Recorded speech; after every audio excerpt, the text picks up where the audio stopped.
৳৬০০ থেকে ৳৭০০ ভাড়া লাগে। হুম, এই জায়গাটা আমার কাছে নাই। বিজনেসটা শুরু হয়ে যায়। হুম। তো তখন আসলে টুকটাক যাইত। যেহেতু আমি ঢাকা থেকে ঢাকার বাইরে যাইতে পারিনি। তো তখন দেখতাম যে আমের সিজনেই অনেকেই ইলিশ মাছের বা ডিমের পোস্ট করত।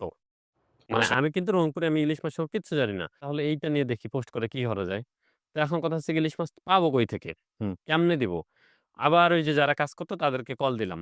তো এখানে আবার ভয় লাগছিল কোনটা শোনার পর, ইলিশ মাছও কন্ডিশনে দেয়া লাগে আপনার।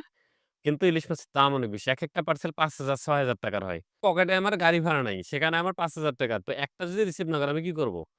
তখন ওই ভাইকে বলছিলাম, "আপনি ডেলিভারি করে টাকা পেলে আমাকে লাভটা দিয়েন। ওইভাবে হেল্প করা যাবে কিনা?" যারা চাঁদপুর থেকে মাছ নিয়ে কাজ করত। আমি সবাইকে নক করছিলাম।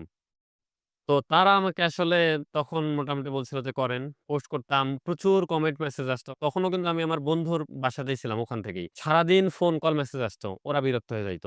আমি গেস্ট হিসেবে আসি আমার বন্ধুর মেসে। আমি সারাদিন ফোনে কথা বলতেছি। ইলিশ মাছ নিতে পারুক বা না পারুক মানুষের কিন্তু একটা আকর্ষণ আছে। সবাই কল দিত। তখন ছোট ভাই যে ছিল আমার নাজমুল, ওর আবার কিন্তু পরিবারের লোকের সরকারি চাকরির চাহিদা ভালো। আমি তখন না ওদের বলছিলাম যে, "না এরকম ইলিশের ভালো চাহিদা আছে, প্রচুর কাস্টমার চাচ্ছে কিন্তু আমরা টাকা নিয়ে কিছু করতে পারতেছি না। কি করা যায়?" তো আবার ৳৮০,০০০ তখন ওর বাবার থেকে নিয়ে আসছিল। তখনও কিন্তু আমি চাঁদপুর যেতে পারিনি। কিন্তু আমি মাছ ডেলিভারি করতেছি।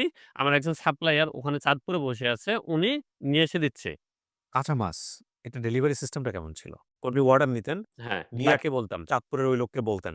উনি প্যাকেট-ট্যাকেট করে পাঠায় দিত। বুঝছেন? টাকাটাও উনি দিত। আমার কাছে টাকা নেই। বললাম যে, "ভাই আমাকে এই হেল্পটা করেন। আপনি অর্ডারটা করেন। করলে একটা ডেলিভারি হলে আমি ৳৪০০-৫০০ পাইতাম।" তো উনি যে পাঠিয়ে দিত উনি প্রসেসটা জানতো কিভাবে পাঠাতে। উনি অলরেডি রানিং বিজনেস। তো কাস্টমার টাকা দিত কাকে? আপনাকে? আমাকেও টাকা দিত অনেক ক্ষেত্রে, অনেকে কন্ডিশনে দিত। ছোট ছেলে আমাকে কেন ৳৫,০০০ দিবে আগে? হ্যাঁ। আমি এই জায়গাতে বিপদে পড়ছিলাম। মানে অগ্রিম চাইলেও পাচ্ছি না। আবার কন্ডিশন যে পাঠাবো আমার কাছে টাকা নেই। এইজন্যই আমরা পরে যে না ভাই আসো টাকাটা নিয়ে এসে দেখো কিছু করা যায় কিনা। বাসে নিতে গেলে দেখি যে ৳৮,০০০-১০,০০০ ভাড়া লাগে। কিন্তু আমি যে এরিয়াতে থাকি আজিমপুর নিউ মার্কেট এরিয়াতে। সকালে বের হইতাম রাত ৮ঃ০০-৯ঃ০০ অব্দি খুঁজতাম হেঁটে। খুলে বলতাম যে, "আঙ্কেল আমরা এভাবে করব।" কারণ মাছের কথা শুনলে না দিবে না।